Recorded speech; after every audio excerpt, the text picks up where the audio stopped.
Okay yun, so hello mga boss and welcome back again na naman sa ating channel ano? At sa panibagong video tutorial na naman. So nandito ulit tayo sa favorite spot natin.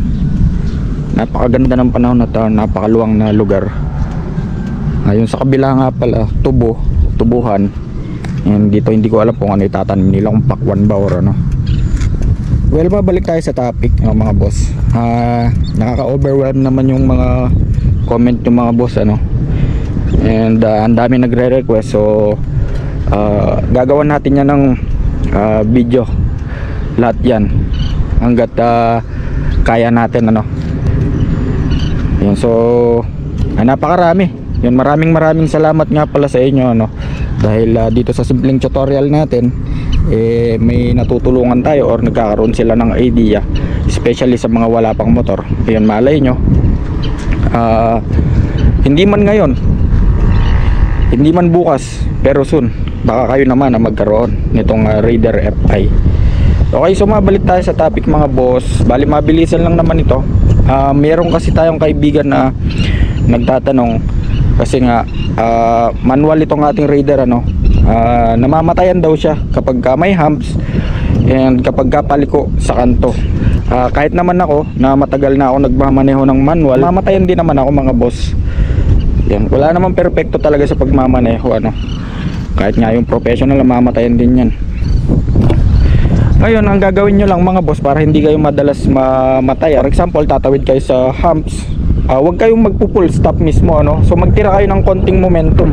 So ano ba yung momentum? Ito yung under ng motor na sakto lang siya makakalipat sa humps para hindi kayo mag-clutch na no. Pwede naman yan mga boss, yung bago kayo makatawid sa humps na ganon. For example, may humps yan, huwag kayong totally magpo-full stop. So magtira kayo ng konting andar or momentum ng motor, yung saktong makakalipat lang yung motor nyo. Hindi naman yung sobrang bilis, hindi rin yung sobrang bagal. So ganon lang yung gawin nyo para hindi kayo mamatayan kapag tatawid kayo sa humps, especially kapag gagamit nyo ay manual or itong declutch. So ganun lang, ako kasi ganun yung technique na ginagawa ko kapag malaki yung humps or kapag maliit. So hindi talaga ako nagpo-full stop tapos magka-clutch para makatawid. So nagtitira ako ng konting momentum dito sa andar ng motor. Basta sakto lang siya makatawid. So goods na yon. Next, dito naman sa paliko mga boss, so napakadali lang din naman ang paliko. Sabayan nyo lang siya ng rev match ano. Pwedeng magbomba kayo ng konti, wag naman yung sobrang bomba, yung parang magiging mayabang na yung dating nyo. Yung sakto lang para hindi rin kayo mamatayan. So ganun lang din, malin nyo lang siya or hold nyo lang itong clutch, then bomba lang kayo ng dahan-dahan yung konti para hindi kayo mamatayan.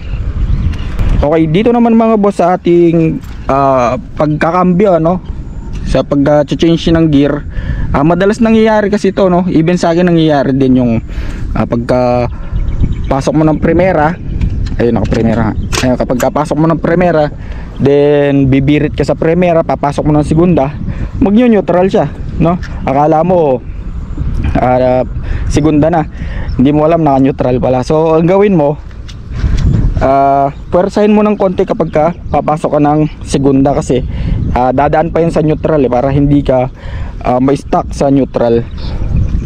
And lagi kang tumitingin dito sa ating dashboard, so makikita mo naman kung naka-neutral ba or naka-second gear ka na. Pero natural lang yun mga boss, kahit na ako nagkakamali pa rin, kahit na matagal na ako magmaneho no. So natural lang naman yun. And sa mga nagsasabi nga pala na ginagaya ko daw si kapwa, so hindi ko naman siya ginagaya mga boss. Actually idol ko nga rin si kapwa no. Yan, idol natin si kapwa, kaya nag-share din tayo ng mga konting tips or konting kaalaman patungkol dito sa ating Raider FI, lalong lalo na sa mga wala pang ganitong motor. So malay nyo, kayo naman yung magkaroon, tiwala lang. So yun, hanggang dito na lang mga boss. Sana may natutunan kayo, at kung nagustuhan nyo yung video na to, so please like, share and subscribe.